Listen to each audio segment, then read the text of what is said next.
and welcome to Fresh Perspectives. My name is Gail, and I'm happy to say that my guest for today is a man named Cameron Brooks from Brooks & Brooks Attorneys. Started out as a family business, right? Yes, it did. My father was an attorney for 53 years, and my brother and I worked separately for about 20 years, and then we joined together in 2001 and formed Brooks & Brooks. Mm-hmm. And you have other people that work with you now also. Yes. You have Yep. Jay France. Yeah, Jay France, yeah. Mm-hmm. Jay's been with us for a couple of years, so he's the new generation. He'll be the new face of the firm going forward. Oh, I see. Yeah. Your son isn't a lawyer? No, neither one of them. They didn't want to be, so that's all right. Okay, well, we're here. I asked Cameron to come today because he specializes in something that is really quite important, estate planning. And now, Cameron, what exactly is estate planning? Well, historically, estate planning was to plan for when I die, where do my things go? That is kind of the basic, simplest version of that. However, over time, that kind of morphed into estate planning means estate tax planning. And for years, I would hear people say, oh, I don't need an estate plan. I don't have that many assets. I don't have any estate tax issues. But it's not about estate taxes at all. It is about planning for a lot of things. And historically, it was have a will, you have an estate plan, and you're good. You know, 40 years ago, maybe that was okay, but things have changed so much in 40 years that I've been practicing that now it really is advanced planning. I like to use the term advanced planning because it's so much more than just passing wealth to the next generation.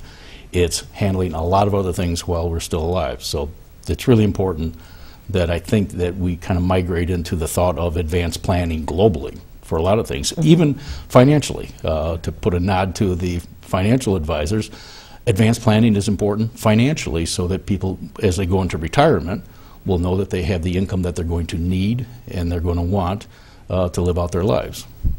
So, in a nutshell, that's advanced planning, estate planning. Okay. And so why is estate planning, advanced planning important? Because we have all these default rules. There are federal default laws, rules, and state default laws. So if we do no planning at all, we have a plan. It's just we don't know what it is because it's written into the law. So to know what's going on and to have some input and have some direction from ourselves as to what's going to happen, who's going to help us to manage things while we're alive, who's going to manage things when we pass and pass on that wealth to the next generation, we need to take control of that and have a plan in place on paper, whether it's wills, trusts, power of attorneys, things like that. That's why it's important. And it's becoming more and more important. I think I shared this at one of our workshops, that 30 years ago, if you're married and your spouse had an insurance policy, you could call the insurance company and say, hey, my spouse has a policy, and we were talking about it, and we want to know what the cash value is and who the beneficiaries are. And they would tell you. They won't tell you anymore. Unless you are the owner of that policy, they will not talk with you. Right, So things have changed a lot, and that's why having documents like power of attorneys, extremely important, healthcare proxies for healthcare decisions, of course, a will, perhaps, for many clients, a trust, or two trusts. It all depends on what's best in the best interest of the let's see, client. Do you call? Yeah, clients. Clients. Right. Okay. Yeah, it's what their needs are and what their wants are. Okay. What the goals are. Okay. So, what sort of things should people plan for?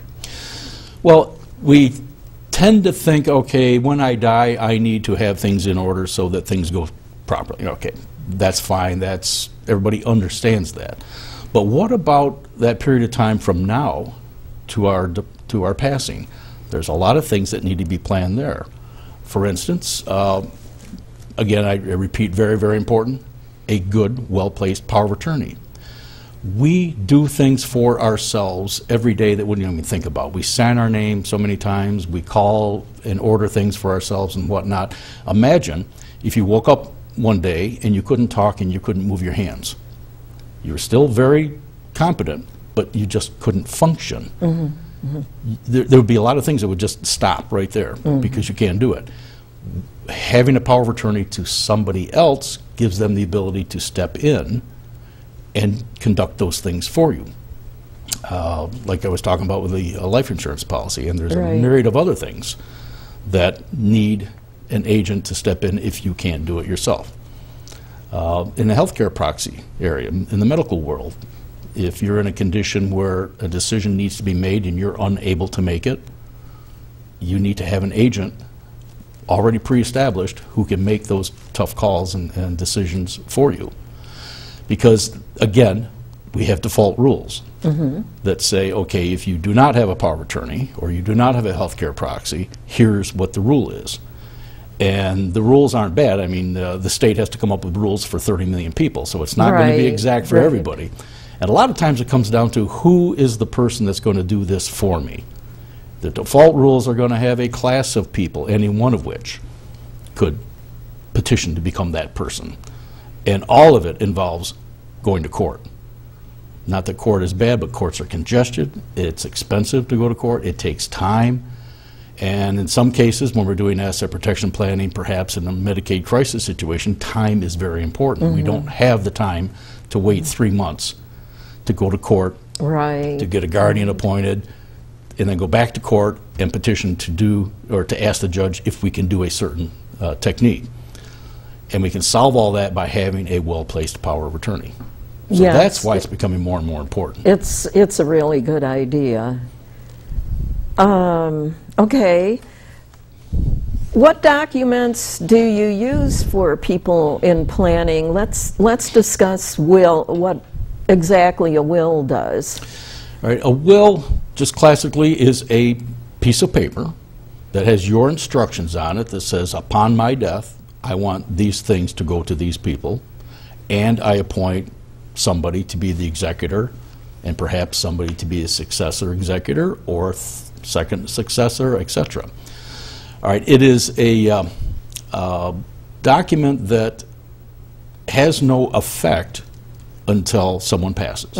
So I have a will, I pass. It still is not effective until it goes to court. So the executor has to petition the court, file a lot of different forms, find the witnesses to the will, which sometimes can be very challenging if it's an older will. I'm probating one right now where one witness is deceased, and the other witness in Florida was murdered in 2014, so he's not available to sign. So now I have to do other things with the court to satisfy the rules in order to get that will to be probated.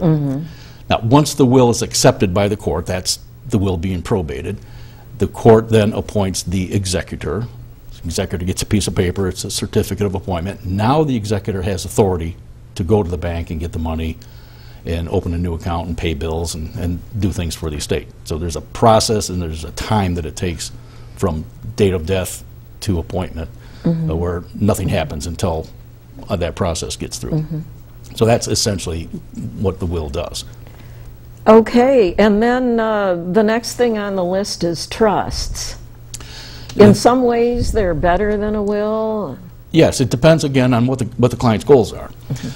There are two flavors of trusts, essentially. There is a revocable trust, which, because of the name being revocable, sounds like you can revoke it, and that's true. I have a revocable trust. The whole idea of a revocable trust is to just avoid probate. It makes the passing of the wealth from one generation to the next and the actions of the successor trustee just faster. You don't have to go to court to be appointed trustee. You're trustee. I'm the trustee of my own revocable trust. My son is the successor trustee. I pass. All he needs is a death certificate. He's immediately in power. Oh, I see. And he can access money and pay bills immediately. So some people like the idea of a revocable trust just to bypass the probate process and the time delays and the expense, because it's just more expensive to go through probate. The other flavor of trusts is an irrevocable trust. when you have an irrevocable trust, you're protecting something, whether it's protection for estate taxes or creditors. There's a trust for that.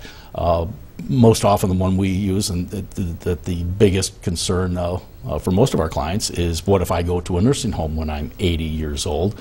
I don't want to sacrifice everything to the nursing home. That would be a Medicaid Asset Protection Trust. And you just follow the rules, and you create the trust, and you fund the trust. And while you're living, you use what is in the trust. But if the assets are in there for more than now 60 months, if you have to go to a nursing home and file for Medicaid, the assets in the trust are protected. You do not have to spend them down. So that's the concept of revocable versus irrevocable. Irrevocable is always trying to protect something. Yeah, yeah. And any trust also has the added benefit, it avoids probate. Which again makes it easier for the family to pass that wealth down to the next generation or to whoever else are beneficiaries. Okay. It sounds like a really good idea, you know. For a lot of people it is. For some people it's not. They don't necessarily need to have that trust. And when we're meeting with clients and we go through everything that they own and we make an analysis, there are some clients we say, okay, I don't think a trust is something you really need to have because of your particular situation. Generally speaking, the more assets people have, probably the bigger the need for a trust. Oh, I see. Okay. If somebody doesn't have much, you know, like maybe $80,000 to their name or something like that, it probably costs more than what the assets are worth. Well, a trust will always cost more, say, than a will, because of the very nature of it and because of funding issues and things like that. So, yeah, there's a certain point, maybe around $100,000, that it makes some real sense to start thinking about a trust. Under that, probably not. There are other things we might be able to do. Well, you know, after that last workshop that you had in Mayville, the one that myself and a couple of family members attended, I happened to get a phone call from one of my friends, and it's a funny thing. She just happened to mention that somebody else had told her that even if you have a will, your heirs may not be able to get it if certain things happen. And she goes, do you know if that's true? And I said, well, yes, that can happen. I told her, you know, and then I told her about those workshops that that you have, so which will have you describe to the viewing audience after we get through these other questions. But so I I told her about you, and so I hope she looks into it. Yeah, generally speaking, a will does not protect anything from any creditor or from Medicaid or anything like that. Its sole purpose is to have a document that someone has that says, this is who gets my stuff and this is who is in charge of it, and the court supervises it. That's really what it does. That's about it. If it still exists by the time you pass away. Yeah, there are some people that pass, they have nothing, so their will is just not needed. Right. Okay, now tell us about the power of attorneys. Okay. My opinion is, I have to say, I think the most important advanced planning documents are still the will and trust for people that need trust. But the second, I wouldn't even rank it as a second, I would rank it 1A. 1A? 1A is the power of attorney. In our experience, we are seeing more and more where the power of attorney is becoming more and more critically important to have for people. If you do not have one and you are unable to transact your affairs, you are stuck with an adult guardianship proceeding, which I tell all my clients is a Holy Rocky Mountain horror show. It takes 3 months to go through. There are 3 attorneys involved, and the victim pays all 3 attorneys. It's expensive. And the court stays involved with it. After the appointment of the guardian, the court still stays involved with it until the guardian is discharged years later. And very, very expensive. So a power of attorney is, by comparison, much, much cheaper, and you have someone that you appoint as your agent being able to take over immediately without all that cost and be able to handle things. Or even maybe things that you handle most of your financial affairs, but there's a few things that you're just not up to doing or you don't want to do, and your agent can then step in and do those one or two things for you. A lot of flexibility, but the power of attorney should be, in my opinion, a really good one. I like to use the analogy of the Sears good, better, and best. A statutory power of attorney is good, certainly better than nothing. A statutory power of attorney with a statutory gift writer is better. But the best is a statutory power of attorney with modifications. Ours has 23 additional modifications, plus the statutory gift writer with modifications, and we have 7 in that. By the time you're done with it, the whole document's about 15 pages long. But we're giving flexibility to the family to be able to react to a lot of things that they would not be able to do with just a bare power of attorney. So it's critically important, I think. Well, both my brother and I had power of attorney for my mother. I just wanted to throw this out there that, but about a year before we died, and I was having a conversation with the local undertaker, and the subject of power of attorney came up, and he goes, that I had better put my name on my mother's checking account, because on her bank account, because he goes, that power of attorney goes away when the person passes away. And he said that if there's still bills and things of hers to be paid, you won't be able to pay them, you know, so because you won't be able to write a check anymore. So I had to go over to the bank and explain what he had told me to them, so they put my name on it. For a lot of people, that's not a bad idea. I'm generally not in favor of joint accounts with a parent and a child.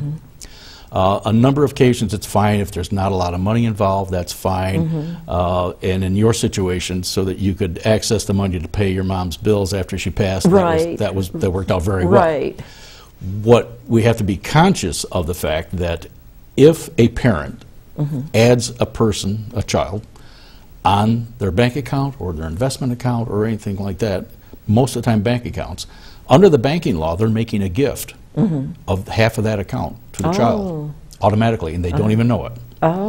And all banks, when they create these joint accounts, it becomes a joint account with right of survivorship. The risk is if I have my bank accounts joint with my son and he has a judgment creditor that I don't know about, that judgment creditor can take half my money in that account because my son would legally own it. And I've had clients where that's happened, quite to their surprise. The other risk is if you have a joint owner on the account and then when you pass, the money legally belongs to the other person. So I always recite a case I had with a client that had a probate estate and money in the estate and 2 checking accounts that were joint with a son. It represented over half of the cash of the estate, and he took it and he wouldn't give it back to his siblings because he said, Mom wanted me to have that. And everybody else in the family said, no, she wanted you to have access to the money. That's why she did that, because he wasn't always the first one on that account. His sister had been on the account and she had died. That's when Mom put him on. So to everybody else, they understood, and I really believe she meant for him to have access to the money in case she couldn't get to it to pay her own bills. But it was a joint account with right of survivorship. It went to him, and it is a real uphill fight for the executor to try to get that money back. So, in other words, there was no choice but to let him take the money. Yeah, the only choice would be for the executor to bring an action in court, again at more expense, to prove that the account was just a convenience account. But we had no evidence, no extrinsic evidence to be able to offer that. So it's one of those things where you know what was done, you know why it was done, but you can't prove that it was done just for convenience.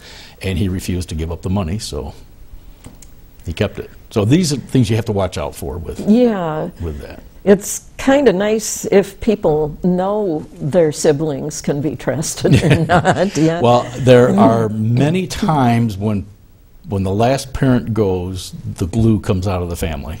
Oh.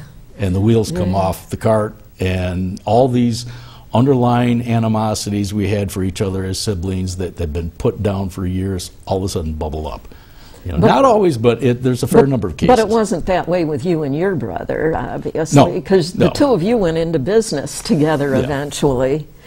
Okay, let's talk about healthcare praxis. Okay, good topic. I think probably most everybody knows about healthcare proxies. Most everybody has them because if you go to your doctor's office, they'll ask you. If you go to the hospital for some procedure, they'll ask you if you have one, and if you don't, they'll grab a form off the shelf and have you fill it out on the spot.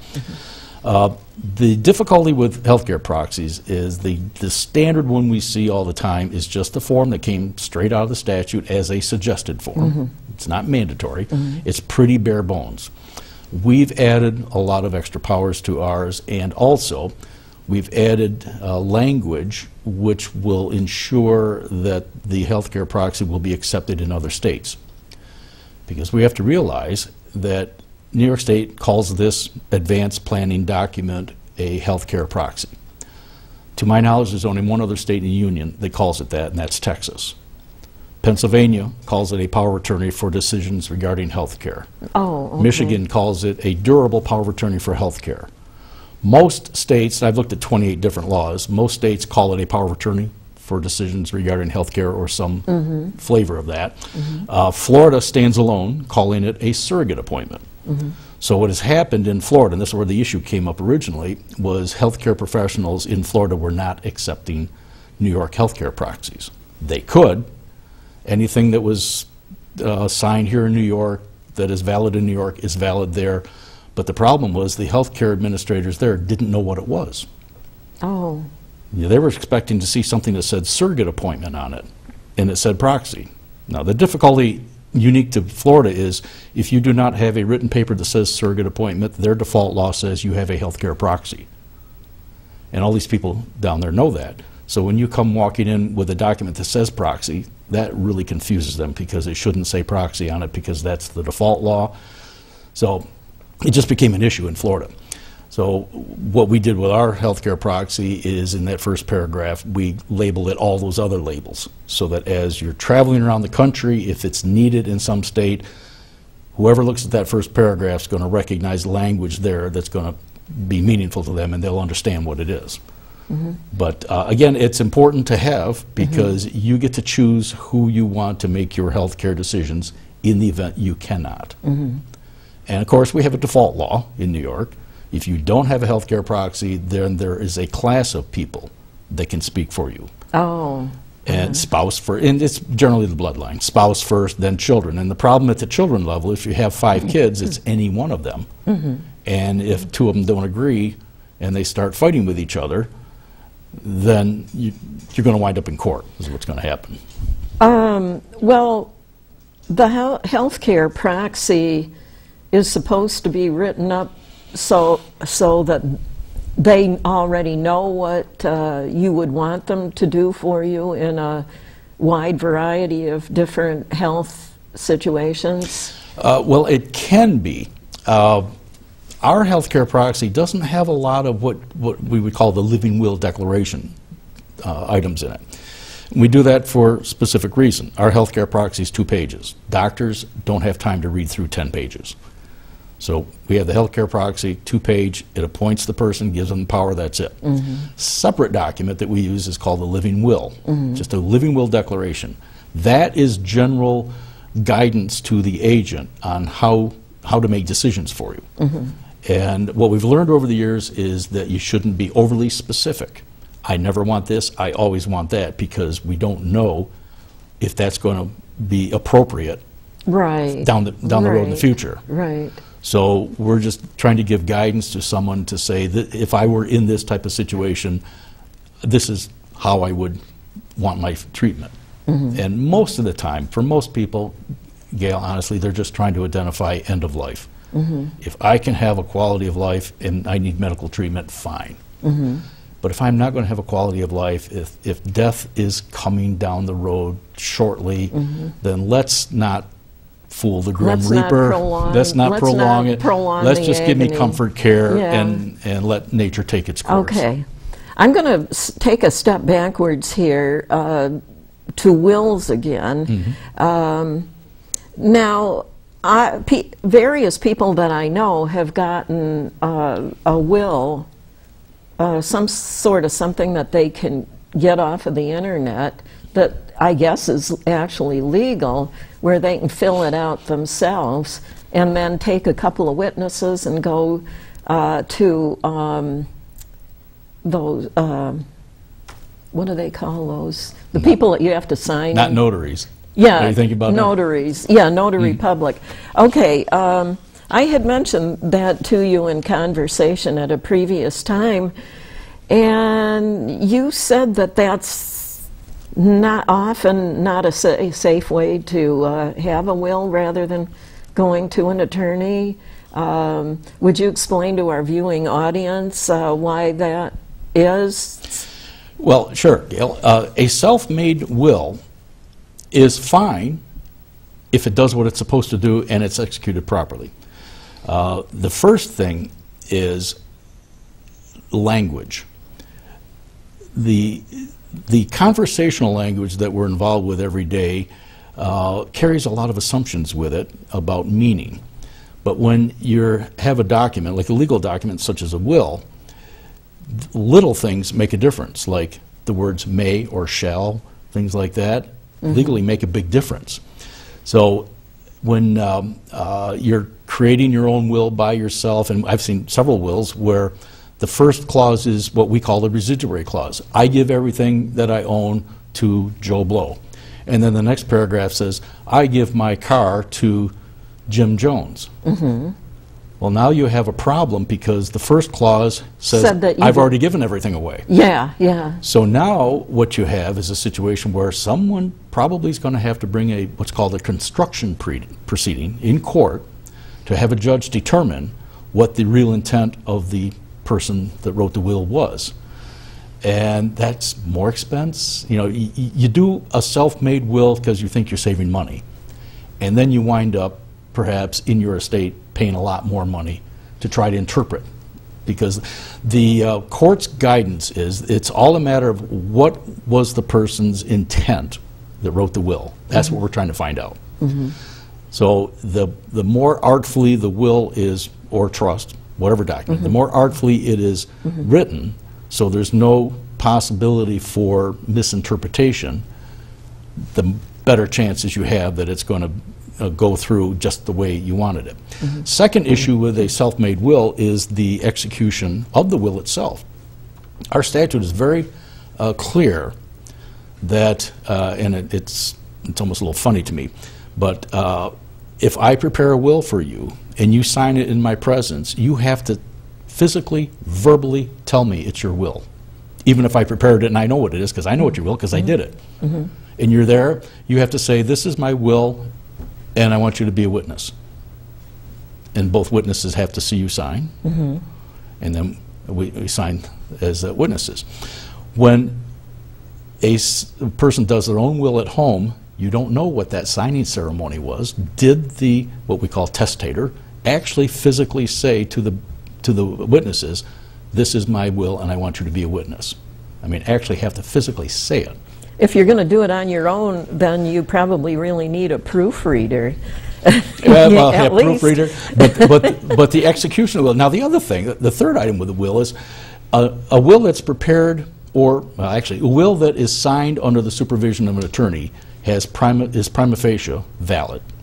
So there's a presumption that it's valid. A will that is signed over the kitchen table between the person who did the will and two neighbors signing it, there's no presumption of validity. So the burden is on the executor to prove that the will was done correctly. Where if an attorney does it and supervises the execution, that presumption is there. Now the burden is on someone contesting the will to say that it wasn't done right. Yeah. So it's Yeah, not a big fan of self-done wills off the internet because it's too many things can go wrong. There's something called LWs here. Oh, living wills, yes. Oh, living wills. Living will declaration, we talked about that. Right. That's the complement to the healthcare proxy. Oh, okay. Instructions okay. to the agent. Basically. Okay. Is a trust better than a will? In many situations, yes. Again, it depends. We were talking earlier about, you know, if you only had $80,000 or $100,000, maybe a trust is not the best vehicle. But for many people, especially for asset protection like Medicaid, if I have a big risk of going to a nursing home at age 80 to 85, and I have a house worth $150,000, and I have a couple $100,000 in an investment account, things like that, insurance policies that have cash value, these are all things that are at risk to be spent down. And the spend down's pretty heavy. Nursing homes in our area cost about $100,000 a year per person. I had some clients in Springville that went to a nursing home same day, husband and wife. It was $12,500 a month that they were spending. It's a lot of money. So to have protection for that, having a, say, Medicaid asset protection trust, funding the trust with some of those assets, probably not all of them. Most of my clients don't put everything into a trust. They want some money back that they know they can get to any time that they want. Oh, yeah. Yeah. But then they put it into the trust, and while these things are in the trust, they get to use them. Use of a house is living in it. Use of an investment account is dividends and interest. I have clients that have cars in these trusts, classic cars and Corvettes and things like that. And they're allowed to license it and insure it and drive it. They just don't have to own it. Okay. So that's why a trust might be better than a will, because like I said, a will protects nothing. A will subjects you to formal probate. A trust does not. A revocable trust doesn't protect anything, but it avoids probate. But an irrevocable Medicaid trust or insurance trust or a lot of other types of irrevocable trusts will protect assets. Okay, now there's a really important thing that I want to bring up here, and it has to do with the newsletters that people can sign up for from you. You email most of them? No, we mail them by snail mail. You all mail them all by snail mail. Okay, but anyway, I've been getting yours for at least a few years, and I remember one time, I think it was the last time my mother was in the hospital for a couple of days. It was maybe, I think, about a year before she passed away. And they classified her as being under observation because they were trying to figure out what was wrong with her. They didn't really know. And so I remember the day that they decided they were going to discharge her from the hospital. Like I said, she'd been considered as being under observation, and they were getting ready to discharge her, and they start talking about that they felt that she should go directly from there to the nursing home, which she did not want to do, and we had intended to not have her go into the nursing home. So we, when they discharged her that day, we brought her back to her apartment, you know, to take care of her as we had been doing. And, but they had wanted us to, you know, ship her directly to a nursing home. And,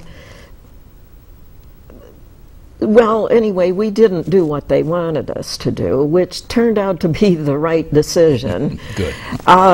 But it was maybe, you know, a year, maybe several months later, I think it was, that we got a newsletter from you where you were saying something about if you're in the hospital and just considered under observation instead of being admitted, and they send the patient to the nursing home after being classified that way, that the person can that the family can wind up having to pay many thousands of dollars to the nursing home that the insurance won't cover. Yeah, exactly. That's a great point. The rule is this: if you are discharged to a skilled nursing facility for rehab, some subacute medical need, you will qualify for Medicare to pay for the first 20 days 100%, and the next 80 days at roughly half. There's a big deductible. It's around $163 a day that the patient has to pay. But what triggers that is you have to have been in the hospital as an inpatient for 3 nights. Not 3 days, but 3 nights. So the problem around the state became there were a lot of people in hospitals for 3 days under observation, not formally admitted, and then off to the nursing home, and Medicare and the supplemental insurance pays nothing. So, and that was a large enough issue that the elder law section of the state bar that I'm a member, all of us are a member of in our firm, really had a push among all of our members to know about that and push back on the hospitals as much as you can to say, and anybody needs an advocate in a hospital. You know, someone's there for observation. Okay, why? Why isn't this person admitted? You know, and can't you admit the person? Somebody needs to be there as an advocate to push for that, because at roughly, say, around $300 a day, that's expensive nursing home care, and you want to try to maximize as much of insurance as you can to defray those costs. Right, right. Now, before I read that in your newsletter, I did not know that. We were just lucky that we made the right decision. Yes, yeah. But, and that's why I wanted you to bring it up on the program, is so that my viewing audience can know that that can happen. And that's a good point, Gail, because you wouldn't otherwise know. If you don't work in this area like we do, you just don't know. Yeah, nobody had ever told me. It wasn't until I read your newsletter. Right. There's another issue about that that comes to my mind right now. Typically, people have a medical issue, then they're sent to the nursing home for rehab. And if you have a replacement knee or something like that, you rehab for a few weeks and you're back home, everything's fine. A lot of times people are in the nursing home for rehab. Perhaps it's a stroke, let's say, so they need to learn how to do things. Right. So historically, the Centers for Medicaid and Medicare Services have told the nursing homes for rehab, we will only pay up until the time that either the patient fully rehabs or they stopped progressing. There's 2 key words everybody needs to know. It's progressing, failure to progress, and plateauing. Now, that could be within 1 week. So, and I've had this many times over the years where people would say, well, they're going to take away Medicare now because the nursing home said that my mother has plateaued, she's not progressing, so therefore Medicare ends. And Medicare ends because Medicare has always said we're not going to pay anymore. That it was a misinterpretation of the statute, and there was a lawsuit. It was a class action lawsuit against CMS, and it's called the JIMO case. CMS, is that a certain? Yeah, CMS is Centers for Medicaid and Medicare Services, federal government. So there's this class action lawsuit against CMS because they're misinterpreting the law. The law says if the services in the nursing home are beneficial. Oh. Beneficial. So the first instance I had of this with a client was the therapist wanted the mom to be able to walk 80 steps up and 80 steps back, and she could only get 40. Oh. So she had plateaued. So they said, Medicare ends. Well, what happened is, without continuing therapy, she couldn't maintain the 40 steps, and she wound right back up in the wheelchair. Well, with 40 steps, she's able to get out of bed and go to the bathroom or go outside, but without that continued therapy to keep her stronger, to help her get stronger to go at least the 40 steps. Right, right. She regressed. Because what you don't use, you lose. Exactly. Yeah. So that was the whole lawsuit was, and they never went to trial. CMS settled it and agreed, yes, we are misinterpreting the law. So from henceforth, it will be the beneficial standard. And I still have clients coming into me at least once a month talking about a parent and something, and I ask them about those two words, and yes, that's what they said. She's plateaued, or she's just not progressing. And I said, they're still applying the old standard. Mm-hmm. So actually there's a second class action lawsuit now against CMS, because CMS was supposed to tell all the nursing homes around the country the new standard, and they didn't. Apparently they didn't. If you go to the CMS website, you can find a tab for the JIMO settlement, and you can read all about it, and all the correct information is there. But apparently CMS is not making extra steps to tell the nursing home people, because they don't know. And this case was settled like 4 years ago, so this is still going on. So it's an important thing for people to know. Yeah, really, it is important. Now, would you tell our viewing audience about your workshops? Okay, well, we schedule 2 workshops a month for 10 months out of the year, and we have them anywhere from Mayville all the way to Wellsville over in Allegheny County, and they're kind of everywhere in between.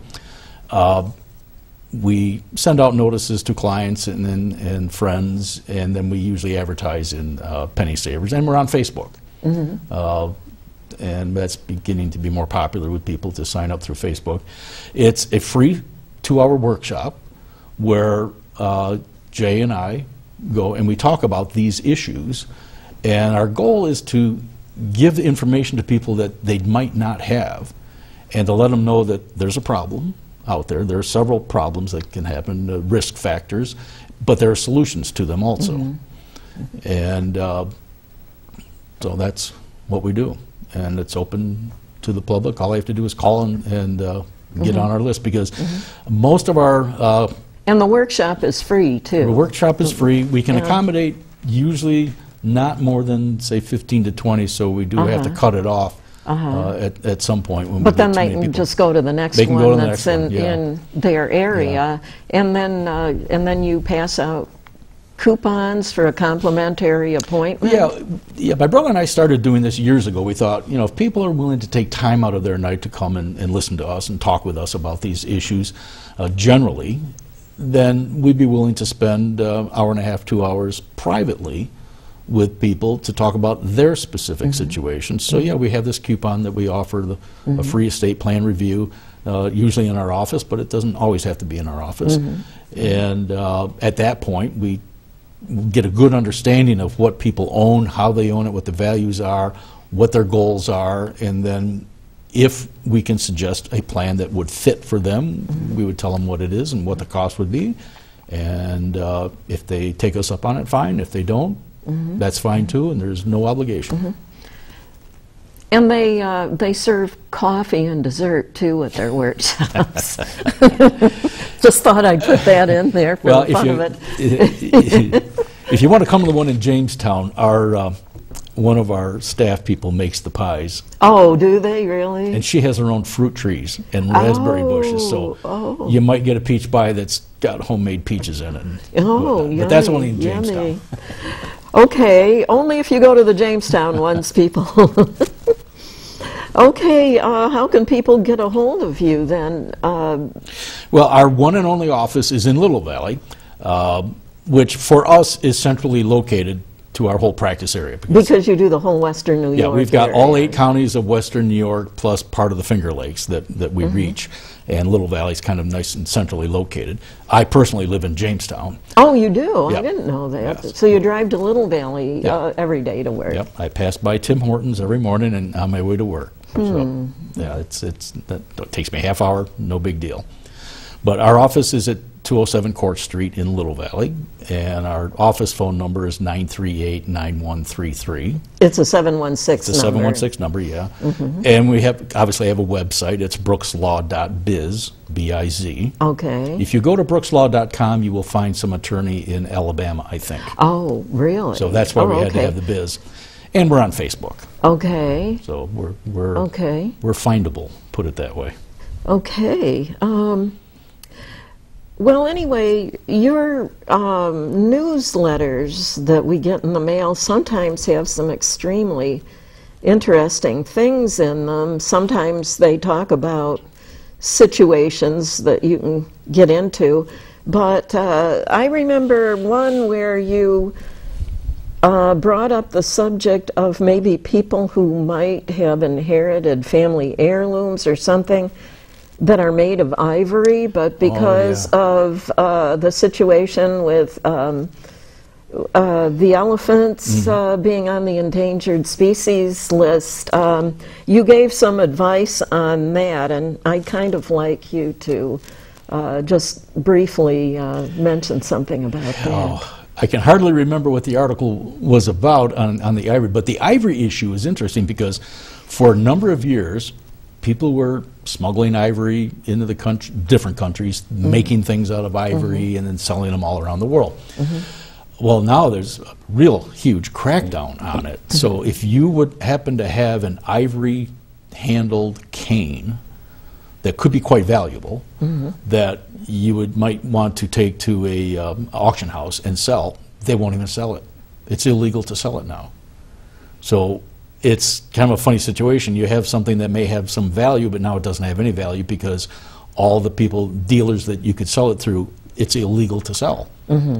And that's about as much as I can remember of the article that I wrote about that. But yeah, it was surprising to me when I read that information. I got it from another very long article in the American Bar Journal, that for years nothing was said about this, and then all of a sudden it becomes a big issue. And there's another issue too, artwork.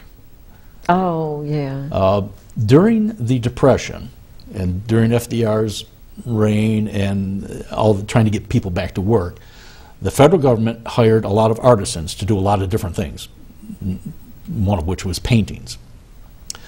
So some of these paintings are in federal buildings, like post office. So in this one case, there was a painting done, hand done by some artist, and it hung in the postmaster's office in some post office, I think in the Midwest. And when he retired, he took it off the wall and took it home. You know, back then you did that sort of stuff. Nobody cared. So when he died, his wife had found it, it wound up in a closet somewhere, and they were just trying to downsize everything, and they took it, and they knew it was a painting by maybe a known artist or whatnot. So they took it to a gallery to have it appraised and to sell it. And the gallery said, we can't touch it. It's federal government property, and you cannot get adverse possession on federal government property, so it would be illegal for an art dealer to sell the painting. Oh. Because technically it is federal government property, and you can never get ownership rights to it unless the government gives it to you. So there's a bunch of these artworks out there somewhere that people have personally that still belong to the federal government, and when you think you might cash in on a piece of artwork, you can't sell it. Well, that's interesting stuff. That's pretty interesting, yeah. Now, I lost my train of thought. There was a question. It popped back into my head now. Good. Now, do things get complicated if there's more than one county involved or state? It can, yes. I'm dealing with a case right now. Decedent died, and he's got property in Allegheny County and in Florida. Happily, it's in a trust, so my problems are a lot less than it would be. Have another case that I probated the estate, the will here in Chautauqua County. Decedent owned property in Cattaraugus County. So Cattaraugus County doesn't know what's going on here in Chautauqua County. So I had to pay for exemplified copies of documents from the surrogate's court here, and then pay to record it in Cattaraugus County, so that when that real estate is sold, whoever's looking at the chain of title can see, all right, this person died, the will was probated, these people inherited. Not a big deal, just more expense. So that's the only thing when you're dealing with real property, real estate in two different counties or two different states. when you have property in two different states, like a lot of people here have a home, maybe on the lake or somewhere in Chautauqua County, and they may own something down in Florida, a condo or a house or something like that. If you have a will and you die here, your will has to be probated here in Chautauqua County. But then it has to be probated again down in Florida. It's called ancillary probate. So the executor has to hire an attorney in Florida and go through probate there.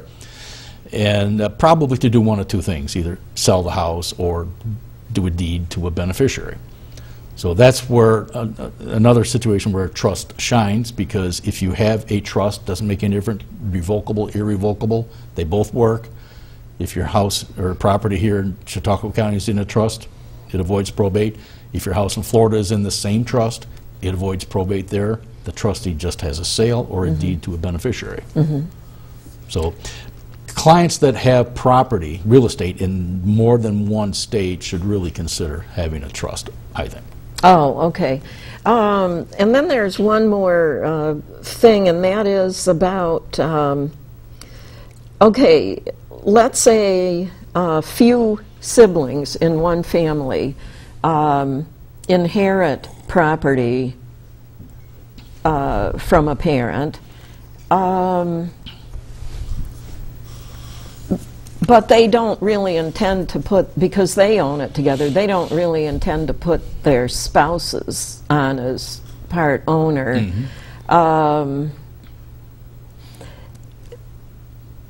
Can part of the property, you know, be taken away if one of the spouses goes into a nursing home? Oh yeah, sure. The Medicaid rules are, if you are married and you own things separately, your spouse owns things separately, and then you own some things jointly, for Medicaid purposes, you add it all together. Oh. Ownership is irrelevant. It's just, do you have any ownership interest in it? So you take the joint stuff and all the your stuff and my stuff, add it together. And then you go through the rules to see what who can keep what. Oh, okay, so they can only take, like if you have, there's 3 siblings that own it together, they would take a third of it? Yes, yeah, only a is third what would they be would take. Right. Oh, okay. I wanted to clarify that so that everybody would know.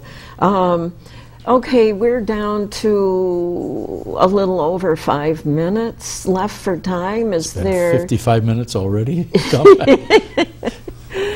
Well, anyways, I just wondered if there were some other things that you would want my audience to know about. There is, because we talked about real estate and Medicaid and things like that. As you know from attending one of our workshops, we talk about the distinction between maybe having a Medicaid trust with, say, your house owned by the trust versus having a deed. You know, doing a deed, giving the house to the children, and reserving a life use. That has been done for years and years, quite common, but there are problems with that. The problems are this: when you do that deed to the children and reserve a life use, that's an irrevocable transaction. Sure, the kids can give it back to you, but I have occasions where the kids didn't when mom asked for it. Oh. So you have no control over that. Secondly, if a child predeceases you, you have no control over that interest in the house, because that child owns it. It goes through that child's estate plan. If that child is married, probably it goes to that child's spouse, not that child's children, your grandchildren, which is what your estate plan says. So that's a problem. If a child has a judgment creditor, that's a lien on that portion of the property. And when the house property sold, that judgment creditor has got to be paid from that portion. Oh. That'll never affect your life use. Nobody can kick you out of the house, but it does affect that child's interest. And also, and this is kind of important, I think, because if you down the road say, oh, I want to downsize, I want to sell my big house, which is what I did. I had a 3,000 square foot house and I sold it, and now I live in a condo, which I highly recommend, condo living.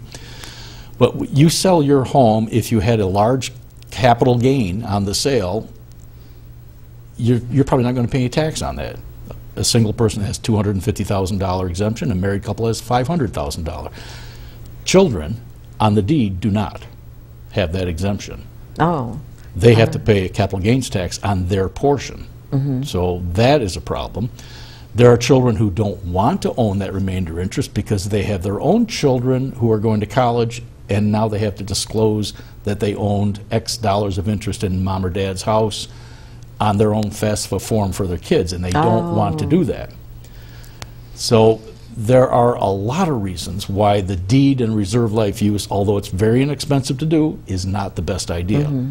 If we have the house in a trust, all those issues go away because the kids don't own an interest in it. They only own an interest in it after mom or dad passes and the trust now collapses and is paid out to them.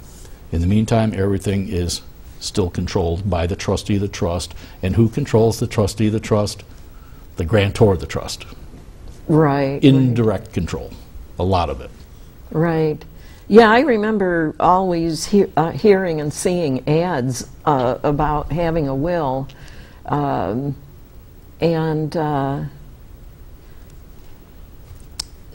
now it turns out that it's not 100% protected. No, So, wills protect nothing. Still a good thing to have. Everybody, in my opinion, should have it. Even if you have a very, very modest estate, you should have a will because the future hasn't been written. We don't know what you're going to have. Yeah, we don't know. I have had clients who've had nothing and then won $1 million in the lottery. Now they have something. Yeah. And other people, even older people, inheriting from distant relatives. It happens. And having a will is a better idea even if you don't have very much yourself. Well, do you think you'd be willing to come on the program again in the future sometime? I think I might. Sure. You know, maybe go into a few more details and things that Yeah, we can do there that. isn't enough time to talk about in 1 hour. And I want to thank you for driving up. But then you didn't, I thought you were going to have to drive up from Little Valley this morning. Took me a half hour from Jamestown. So that wasn't too bad. No, not at all. So anyway, I wanted to thank you for coming on and we've come to the end of another episode of Fresh Perspectives, and I will see the rest of you in a couple of weeks on my next episode.